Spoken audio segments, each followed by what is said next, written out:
Hello, I'm Paul Louis Metzger, the Director of the Institute for Cultural Engagement, New Wine, New Wineskins, and thank you for joining us for another episode of New Wine Tastings, where we're seeking to build relational bridges through Jesus in contemporary culture in a diversity of ways. Today, we're talking on the theme of living well, dying well. And it's my privilege to introduce to you my guest today, and that is Dr. Lydia Dugdale, who is the Dorothy L. and Daniel H. Silberberg Associate Professor of Medicine at Columbia University. I hope I say this correctly, Vagelos College of Physicians and Surgeons and Director of the Center for Clinical Medical Ethics. She also serves as Associate Director of Clinical Ethics at NewYork-Presbyterian Hospital, Columbia University Irving Medical Center. She is a practicing internist, and Dr. Dugdale moved to Columbia in 2019 from Yale University, where she previously served as Associate Director of the Program for Biomedical Ethics. Her scholarship focuses on end-of-life issues, medical ethics, and the doctor-patient relationship. She edited Dying in the 21st Century, MIT Press, 2015, and is author of The Lost Art of Dying, HarperOne, 2020, a popular press book on the preparation for death. Dr. Dugdale, thank you for joining us for New Wine Tastings. Thanks so much, Paul, for having me. And as he himself will say, we're co-conspirators. Mr. Tom Krattenmaker, I think you first met Lydia, Tom, when she was out at Yale, because that's where you work as a communications director at Yale Divinity School. Tom Krattenmaker is a writer specializing in religion and public life and author of Confessions of a Secular Jesus Follower, Conversion 2016, honored as one of the top 2 religion books of the year by the Religion News Association. His first book, Onward Christian Athletes, Rowman and Littlefield, 2009, examined Christianity in professional sports. The book was nominated for the Pulitzer Prize and was named a winner in Forward Review's 2009 Book Awards and a finalist in the Oregon Book Awards. Krattenmaker's second book, The Evangelicals You Don't Know, Rowman and Littlefield, 2013, on the new evangelicals in post-Christian America, was a winner in the Best Books competition of the Religion News Writers Association in 2014. And Tom, Mr. Krattenmaker, thank you for joining us as well for this subject today of living well and dying well. Paul. So to move right into it, the art of living well entails learning how to die well. How is that life-giving and not morbid, Lydia? Great question. So my thesis, really, my contention is that all of living is very much wrapped up in dying. Many of us choose not to see our living that way, but in fact, they are well intertwined. And so if we want to die well, which I would submit that probably most people do, then we need to give considered attention to what it means to live well. And that can be everything from relationships and community to how we spend our time, to how we spend our money, to what we accumulate or give away, to what kind of person we want to become, what sort of character we want to display and inhabit, to what kind of beliefs, spiritual or otherwise, we want to embrace, and even questions of legacy, right? How do we want to be remembered? In what ways do we want to leave an impact on the world? And so many of us who are reluctant to think about the end up not actually giving these issues the attention that they deserve or merit, often until it's too late to do much of substance about it. Sobering, but at the same time life-giving, because it helps us to be thinking well about living well and dying well. So thank you, Lydia.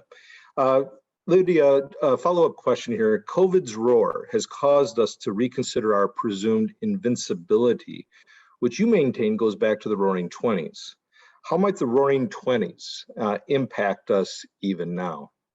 Right, so the thesis of my book is that following the bubonic plague outbreak of the mid-1300s, there developed a genre of literature that was very, very focused on this question of what it means to live well in order to die well, and that remained dominant in the West. And I write as a kid who grew up in the West, and that's what I know. This is the cultural context I know.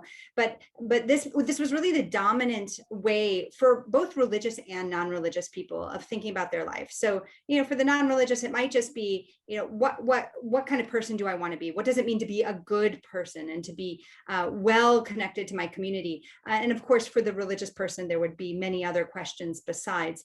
So this was really the reigning, if you will, way of thinking about our living and our dying, our life and our finitude for more than 500 years.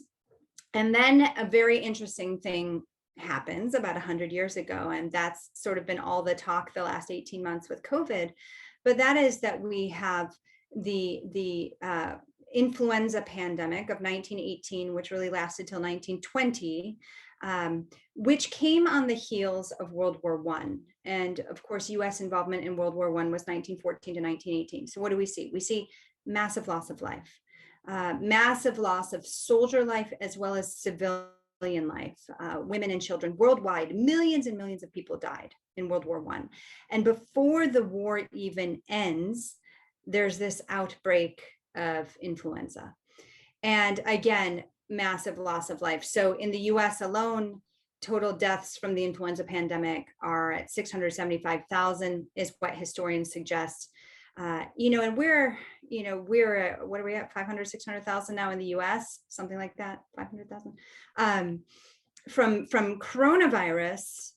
And yet the population of the US was 1/3 of what it is now in the late 19 teens.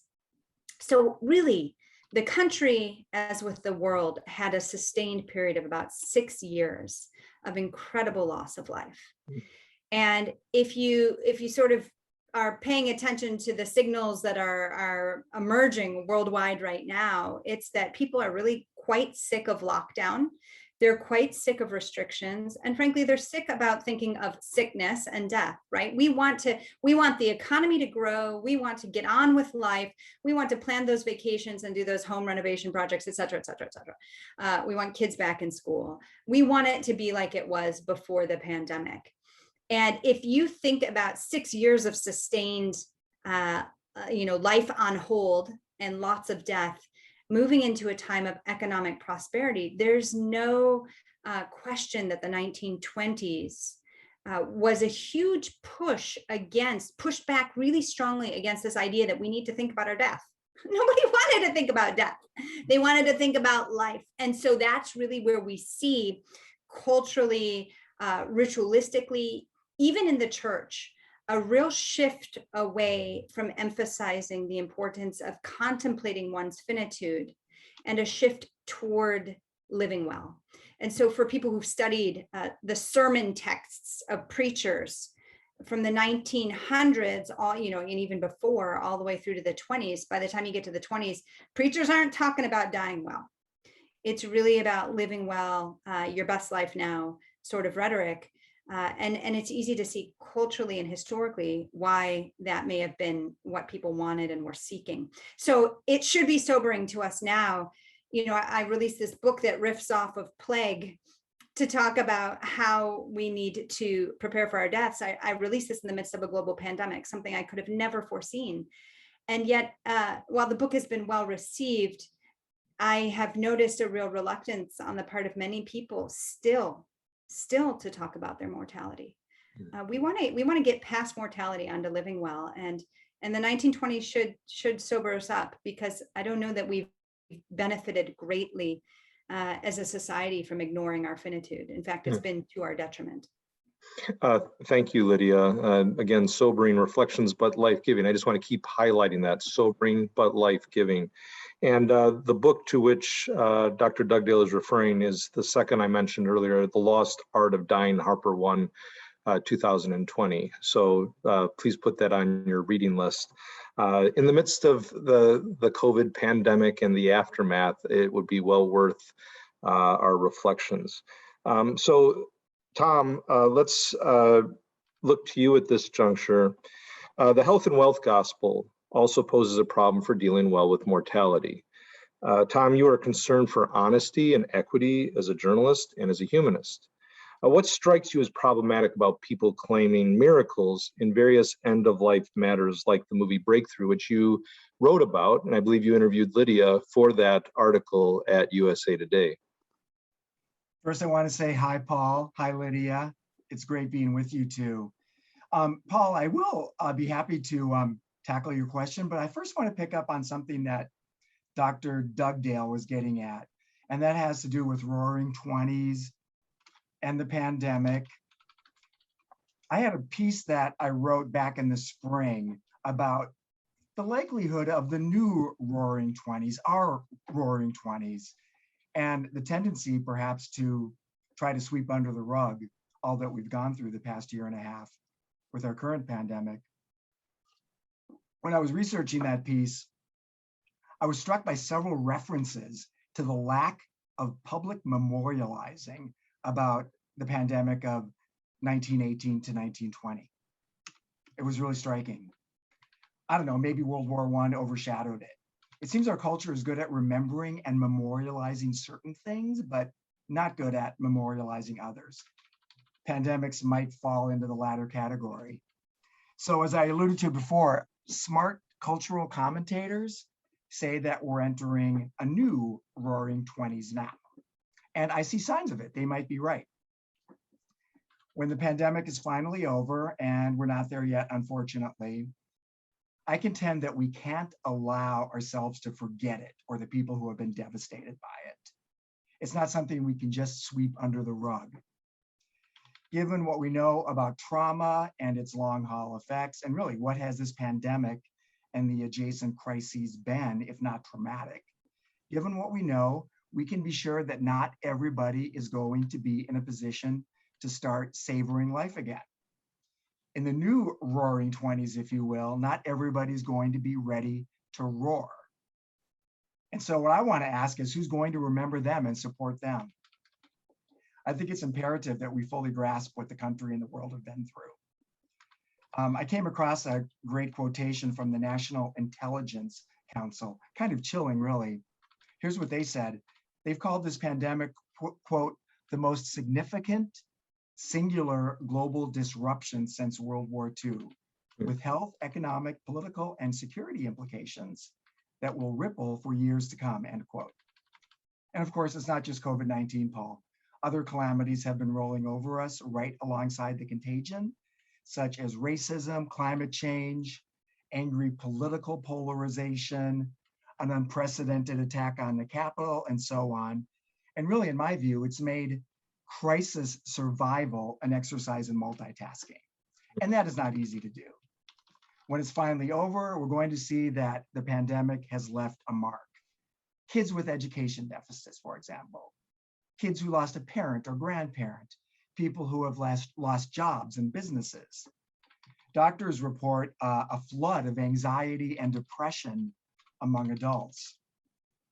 Millions of Americans are going to be emerging from the pandemic with holes in their lives, lost spouses and parents and loved ones and friends, and others will continue to struggle to make sense of what they've been through, perhaps in ICUs themselves, often alone.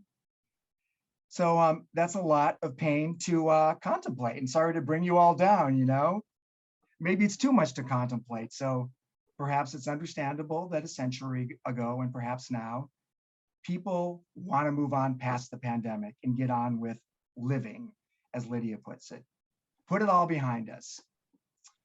And just another word about a century ago, picking up on something Lydia said, there was really a remarkable lack of public memorializing and meaning making. Lydia mentioned sermons, but there was nothing, for example, like the AIDS quilt that we had a couple decades ago. Few tributes to the sacrifices of healthcare providers.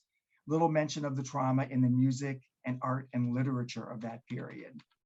So it's my sincere hope that we don't skip the important work that needs to be done as we come out of this pandemic. There are too many wounds to heal, and frankly, too many lessons to learn and pass on. So that's my rant on that. Thanks for hearing me out.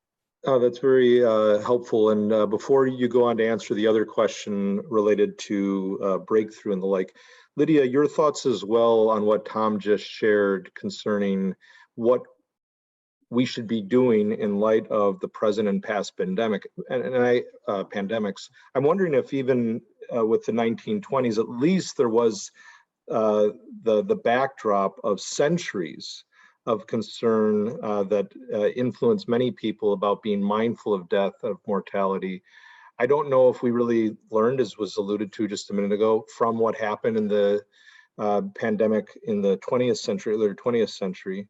What are your thoughts about what pause should be in place for us now in light of these two pandemics? Yeah, it's interesting. I was just down in Battery Park. So I live in Manhattan and was down in Battery Park last weekend. And there was a protest because there's talk of building a memorial to essential workers during the COVID pandemic in Battery Park, but it will mean tearing down a bunch of trees and taking away precious green space, which as a New Yorker, I also recognize is critical. And I was reflecting on this conversation and on things that Tom said about the 20s and the lack of memorializing. And we also recently had a ticker tape parade here in New York City, also to honor the essential workers during the pandemic. And unfortunately, we're living in such a polarized time. I think that many of the people who legitimately care about their green space in New York also support essential workers. But there are a lot of competing interests and people feel very conflicted, I think, and are taking sides in ways that they feel they need to, right? And we've seen this certainly with the rollout of the vaccine. I mean, every element of the pandemic. So that's, I'm kind of buying time by saying, I think there are real challenges to know how to memorialize well. As a community, as a society, as a nation. And we face the same challenges that we faced over the last really 6 years that have led to increasing polarization, more anger, a lack of willingness to engage one another, to be interlocutors in a meaningful way. Having said that, then, if there are these real national challenges, city-based challenges, is there something that we can do on a smaller scale? Tom and I are both at, well, all three of us are at universities, right? So can the universities memorialize? Tom's also written on the importance of liturgical church communities during this time to help guide us out of the pandemic. Can religious communities or other community groups with which we identify and to whom we feel we belong, could those help us memorialize? So if we're going to have these sort of, global and federal, national level challenges, can we think about this on a smaller scale? I do think, and I talk about in my book, the importance of ritual and practice, both in helping us to navigate uncharted waters, right? But also in terms of creating meaning. To Tom's point. So rituals that have developed over time in the context of communities do so in response to the total chaos that unprecedented life circumstances bring about. Most of us go through the major milestones in life, the so-called rites once, whether that's the graduation, the wedding, the funeral, etc., right? Those sorts of things. And so ritual then helps us make sense of that. And I really think, and I talk about this in the book, that the Jewish mourning rituals are so good and actually map onto what we perceive in medicine as appropriate grieving. They're really so good for helping guide a healthy community-based grieving process, which we all need when someone close to us dies, because we just don't know what to do, right? We're sort of paralyzed. So what is the way that we can be thinking in a small scale, in the context of our communities, our families, et cetera, about marking this season and using this moment of the pandemic, this season of pandemic, perhaps multiple years of pandemic, to reflect on both how we're living and how we want to die, relationships, beliefs, etc. So huge need, real obstacles, but I think we need to keep moving forward. And I would add a real opportunity for communities of faith and congregations to really show what they're good at, and to make a really significant contribution to society. Thank you both. And, you know, as you were mentioning the Jewish tradition, you think of the Psalms, how much of the Psalms are dedicated to lament. And Tom will come back to that question of health and wealth gospel in a few minutes, but often there is a liturgy of celebration that doesn't have with it a liturgy of lament.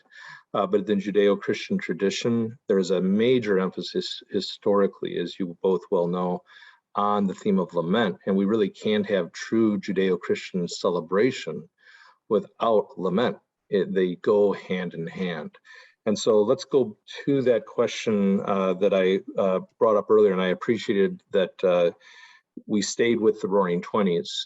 So thank you, Tom, for keeping us there for a little longer.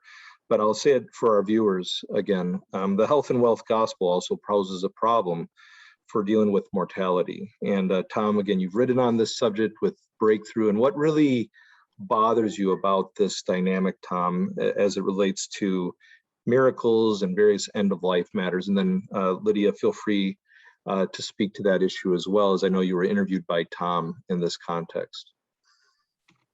Well, Paul, just as with the pandemic, I'm worried about who gets left behind. Did you write that book? Pardon me? Did you write that book, The Left Behind? No.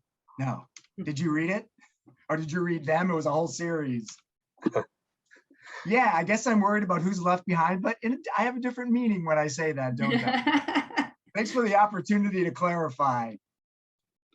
So you mentioned the movie Breakthrough.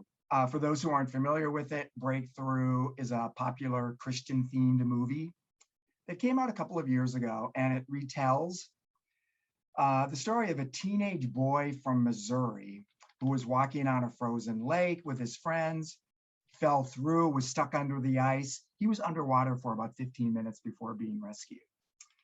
He was essentially dead by the time the rescue workers got him to the hospital. And I want to emphasize again that this movie is based on the real life story. So they got the kid to the hospital. There's no pulse. It looks like he's gone. But his mother, a person of deep faith, prays fervently for his recovery, for a miracle. The way it's depicted in the movie, she even hollers at the Holy Spirit at one point and demands an intervention. And in the movie, as in real life, his pulse comes back. The kid starts coming back to life.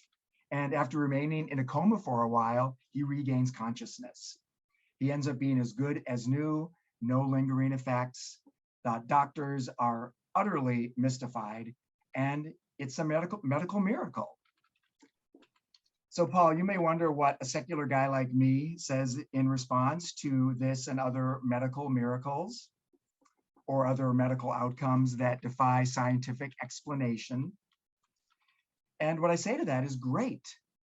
I'm very happy that the Missouri boy recovered, just as I'm happy when other people experience healing against all odds and explanations.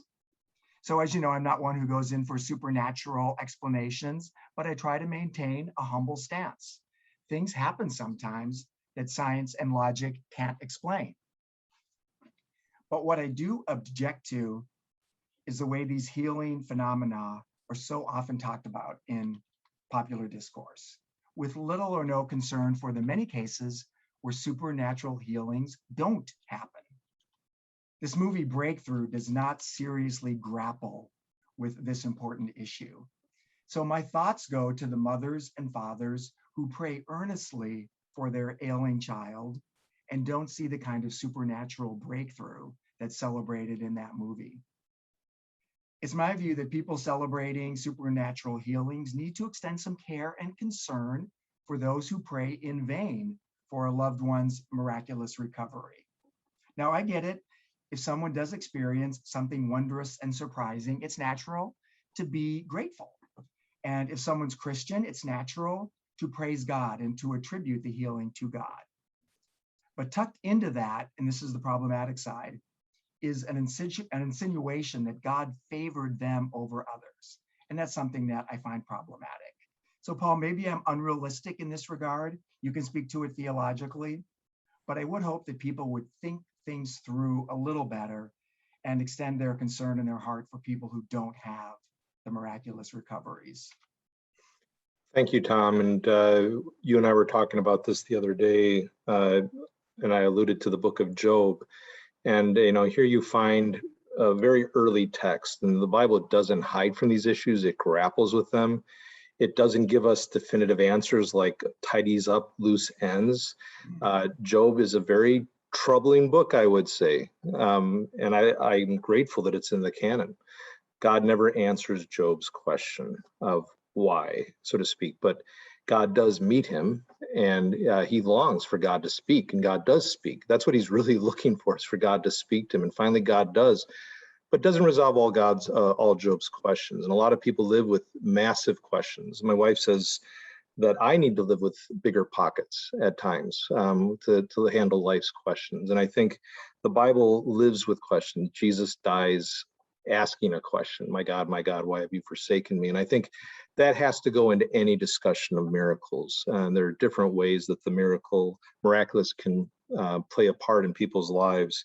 But I really appreciate how you wrestle through these things and ask people of faith, Christian faith and other faith traditions to really grapple like you're grappling as a humanist with these matters. Lydia, do you want to speak to this issue at all?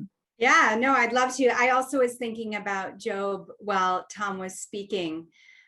One of the things that I think is so beautiful about that book, about that story, is the way, Tom, just as you were describing these parents who are the mother in the movie, right, who's sort of shouting out at the Holy Spirit. I mean, we see that with Job. He is in full conversation with God. And really, and God invites that discourse. God does not shy away from it. And so, yes, even if we don't get answers, there's a way in which it is perfectly acceptable to actually shout out our lament at God. But yes, miracles, interestingly, come into medicine all the time. We don't see them as much as it would be convenient to have them. Tom, I'm just thinking of the medical historian Jackie Duffin, who has written a couple of books on medical miracles, but she also has at least one piece I know of in the New York Times from some years ago, where I believe she describes herself as an atheist, but she is talking about miracles that she saw that are completely inexplicable. And every so often in medical practice, there's something completely jaw-dropping. We don't know what to make of it. And somebody gets better who shouldn't have, in a dumbfounding way. Perplexing, but it happens on occasion. But you're right also to suggest that this then, it becomes problematic when this expectation drives a certain sense of favor, that then those who don't have that experience feel left out, whether that's spiritually, cosmically, you name it. So I wanted to briefly mention some research that's been done by Tracy Balboni at Harvard. Tracy is a radiation oncologist, so she's a medical doctor who works on end-of-life issues, basically a cancer doctor. And she has done research with her team that has shown that those who describe themselves as most highly supported by their religious communities, which in the study turns out to be largely Christian communities. So highly religious Christians are much more likely to die in the intensive care unit on full life support, and much less likely to die with hospice services or palliative care services. Now that should give us pause. Why is it that the people who most fervently believe in life after death, right, in a new body, in a resurrected body, why is it that those same people cling most ardently to advanced technology to thwart death, right? There, you know, Soren Kierkegaard describes death as a threshold. If death is a threshold, then really it's not a big deal for the Christian, right? It is just something you pass through from sort of lowercase life to uppercase life. And so what I say to patients who are making the case for clinging to technology, even when everything is looking miserable, is, you know, I believe in miracles too. They happen. Sometimes they happen. I can't explain them apart from some sort of, you know, miraculous divine intervention. However, God did not need Lazarus on advanced life support to raise him from the dead, right? So if a miracle is going to happen, we don't need the technology of mortals to make those miracles happen. And it is interesting. I think it's a problem among the religiously faithful that technology is sort of seen as the avenue toward which a miracle might be realized. And I mean, I read about this in the book, but we definitely need a healthier view, a much more subdued view of what medical technology can do for us, particularly at the very end of life. It's striking from a variety of angles, even where you find in many particular faith communities a real suspicion of science. Yet when it comes to technology, which is part of the scientific domain, almost this divine sense of God's workings through technology that you wouldn't see elsewhere. So it is striking, it's paradoxical, it's problematic in many ways. So Lydia, people of all walks of life died from the Black Plague in the Middle Ages, to which you already alluded. It was no respecter of faith. Back to breakthrough in the matter of, is it a matter of people's quality of faith that leads God to heal some and not others? And that puts a lot of pressure on people if they don't receive healing and the like. So maybe they weren't people of devout faith is the question that one asks in those contexts, at least many people ask. Many of the victims were people of great faith during the Black Plague, and their faith no doubt helped them die well. How might that historical period, in your estimation, help us approach better our own historical setting, including addressing the health and wealth gospel? And those who do not understand history, as Santa Anna famously put it, tend to repeat it. So how does it help us now from your book and beyond? Yeah, so I mean, that period was so chaotic. It was so chaotic. Historians estimate that in the mid-14th century, mid-1300s, when the bubonic plague swept Western Europe, that perhaps as many as 2/3 of the population succumbed to the disease. We cannot fathom that, you know, the degree of that loss of life. So there were all these photographs in the New York Times and elsewhere a year ago during the peak of the pandemic, initially in New York City, of the tractor trailer trucks, those semi-truck backs that were makeshift morgues, and they were running with generators, refrigerated, and there were shelves in them, and body after body after body after body was put in those makeshift morgues, and they were deployed all over the city. And you'd see them and sort of be reminded of just what we were living through, and that coupled with completely empty streets in New York City, it was very eerie. But the bubonic plague in the 1350s, body after body after body was piled up in the street. This was not just a tidy morgue, white refrigerated truck, but the walking down the street, the stench of decay. And there were so many bodies that they were unable to bury the dead. So to say that immediate period, if you think again about what we've been living through the last year and a half with, you know, this guideline, which changes the next week and no one ever really knows, and the experts are confused and they're competing recommendations, et cetera, multiply that, you know, how many fold, such that 1/3 to 2/3 of Western Europeans died from the disease. It was total chaos. But it was in the aftermath, the rebuilding, which took decades, where people started to cry out to the societal authorities for help in anticipating a future bout of plague, but also being able to prepare for death themselves. Because at that time in Western Europe, it was really the church that was the leading social authority. And so any sort of last rites, funeral masses, etc. It was administered by the priest. But if your priests are either skipping town to go to some, countryside villa of a wealthy patron, or they were dying in service to their parishioners, whatever the case may be, that there wasn't necessarily the leaders who were there to lead people through the plague. And so that's what gave rise to this genre of literature, which was really about individual empowerment, or I should say family and community empowerment. And that's one of the reasons as a doctor, when I discovered this body of literature, which in Latin is referred to as the ars moriendi, or art of dying, I was so intrigued because I see how we as medical doctors fail our patients. We don't give good guidance. Many of my colleagues hate talking about death.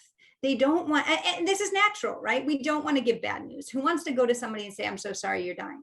No one wants to give that news. And it takes, frankly, a medical doctor who's on some level either good at that conversation or who has made his or her own peace about the subject to really want to willingly sit with that subject with a patient. It's hard.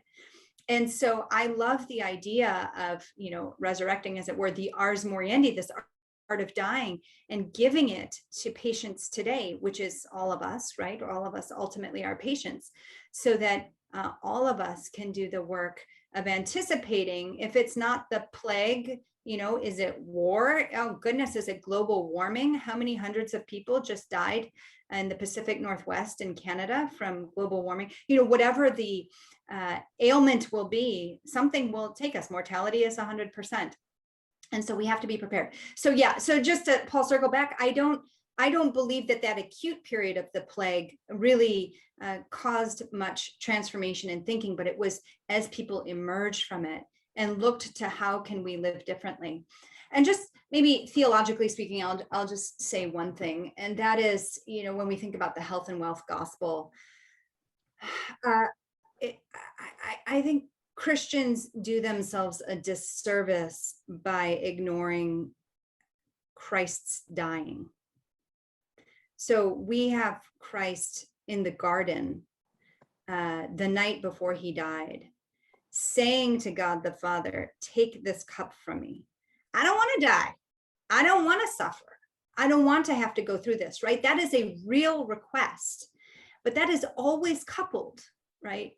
In all of the narratives with not my will, but thine be done.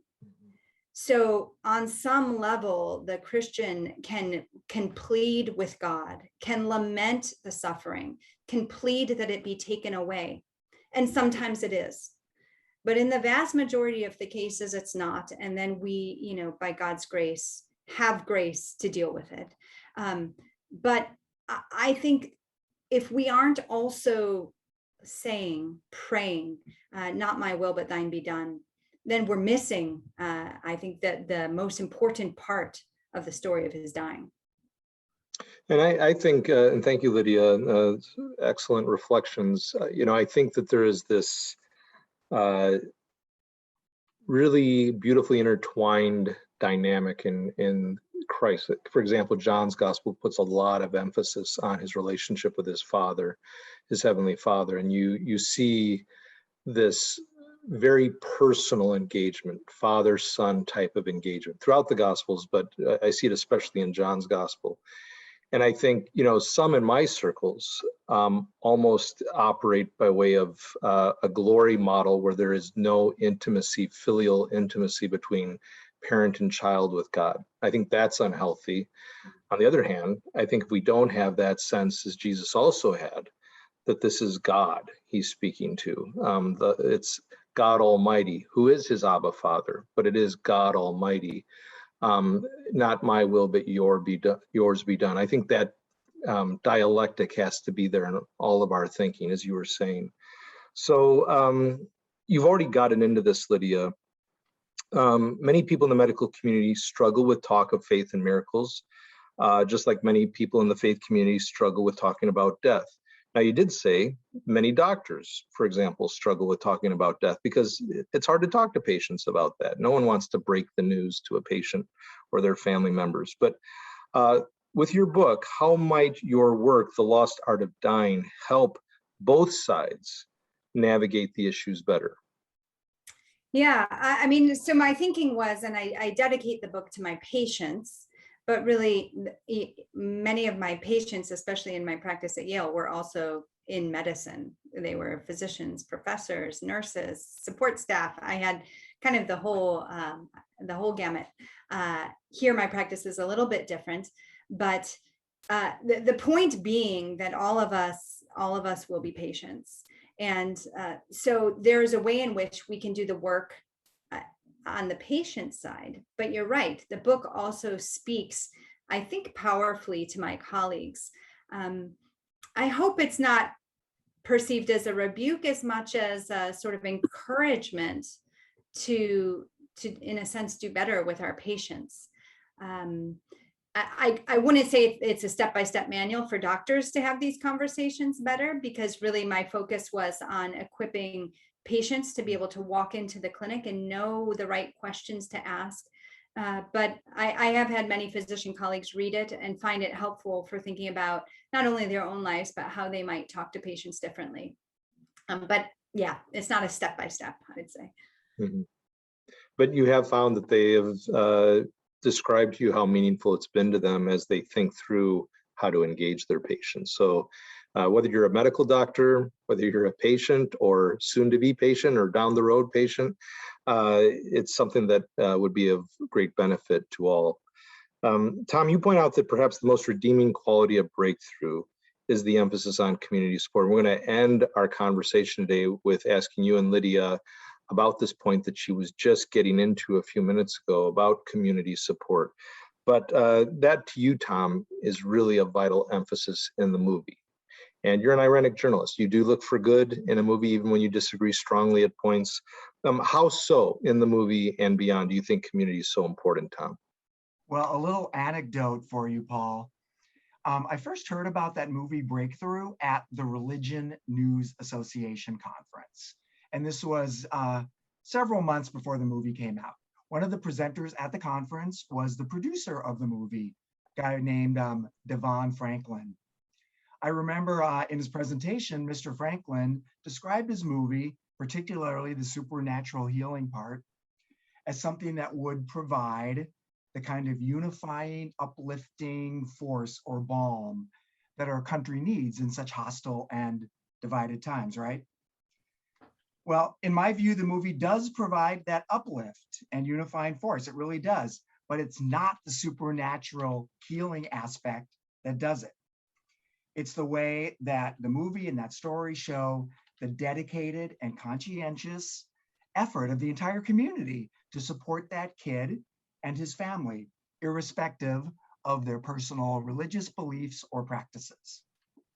The movie shows everyone from rescue workers to nurses, to doctors, to family friends, to the family pastor, all teaming up to support that kid and his family. And I think that's really important. I think that's something all members of the audience can be inspired by and draw encouragement from. Thank you, Tom. And, you know, Henry Nouwen, who taught at your university and taught at Harvard, you know, talked about the community of the wounded healer, developed that further and further as time went on for him. But as he says there, you know, the medical doctor's job is to take away pain. The minister's job is to take pain to such a level that it can be shared. And I think sometimes we cannot bring about healing in the way that we normally think of it, or the miraculous, but there can be a sense in which the community serves, shall we say, vicariously, miraculously, as a wounded healing community of Christ, the one who did die, the one who did rise bodily, but who did die and experience the full weight of that death and that suffering. And the church is supposed to be that in the Christian tradition. And beyond that, other faith traditions have an emphasis on the community being such a community of support. Your humanist tradition has that, Tom, as I know for you. Lydia, for you also, this art, the lost art, shall we say, of dying and how to revive this forgotten wisdom includes a heavy emphasis or strong, keen emphasis on community. You have mentioned this in our interview already, and it's key to how we die well. How might we foster and cultivate such community as a rare art form in our various contexts today, Lydia? Yeah, there are certainly challenges that we have today that we didn't have, in the late Middle Ages. We are not divided up into neat little parishes. We don't have, on the whole, a unifying religion or ethos, which, although there were, not everyone belonged to the church in the late Middle Ages, it was the dominant ethos. And frankly, many people are not connected to religious or other religion-like organizations anymore. So there are challenges. Having said that, one of the exercises that I often suggest to my patients is imagine that you are dying, God forbid, but it's going to happen at some point. Who do you want to be with you at your deathbed? Who do you want to be spending those final days with? Now, work backward. What is the state of those relationships now? What do you have to do to invest in those people? In the late Middle Ages, it was common for the entire parish to parade past the deathbed of a dying community member, whether they knew the person well or not. And I certainly don't advocate for that kind of anonymous throng, coming through. You only need a couple of people, maybe one person, maybe two people, but who is your community? And what is the state of those relationships? I had someone say to me once, well, look, I know who I want to be at my deathbed, but frankly, I can't stand the guy right now. So can't I just wait a little bit until I'm dying and then sort of work out the relationship? And of course, that's silly, right? Who of us knows when we'll die? And if we invest in these relationships now, they'll be so much richer over the course of our lives that when we actually are dying, I think it will be all the more meaningful. So identifying one or two people, who is it? Who's your community? And maybe it's a church or community group. Maybe it's just the family, and that's great. Maybe it's somebody that doesn't fit any of those categories, but invest in those relationships. Let those people know that you want them with you throughout your life, and then think about how you can be building going forward. Lydia, I think that's just a beautiful point. Here you're talking about foresight, looking forward and thinking, okay, who would I want there? And then to think, okay, if I want them there, I better be investing well now. So that foresight helps us with insight. And we've also been talking about hindsight. You and Tom have been talking about hindsight. What can we learn from the past, whether it's the Black Plague or the pandemic of, the early 20th century, or most presently. And so I think hindsight, foresight, both can help us in insight. But if we're only living in the present moment, just how to get out of this and not really thinking soberly, I think that we're in for trouble. And you've caused me to think even more carefully today about this in what you just said, Lydia. My wife said years ago to me when I was pacing, frustrated about something, she said, when you die, after she asked me, she goes, are you finished yet?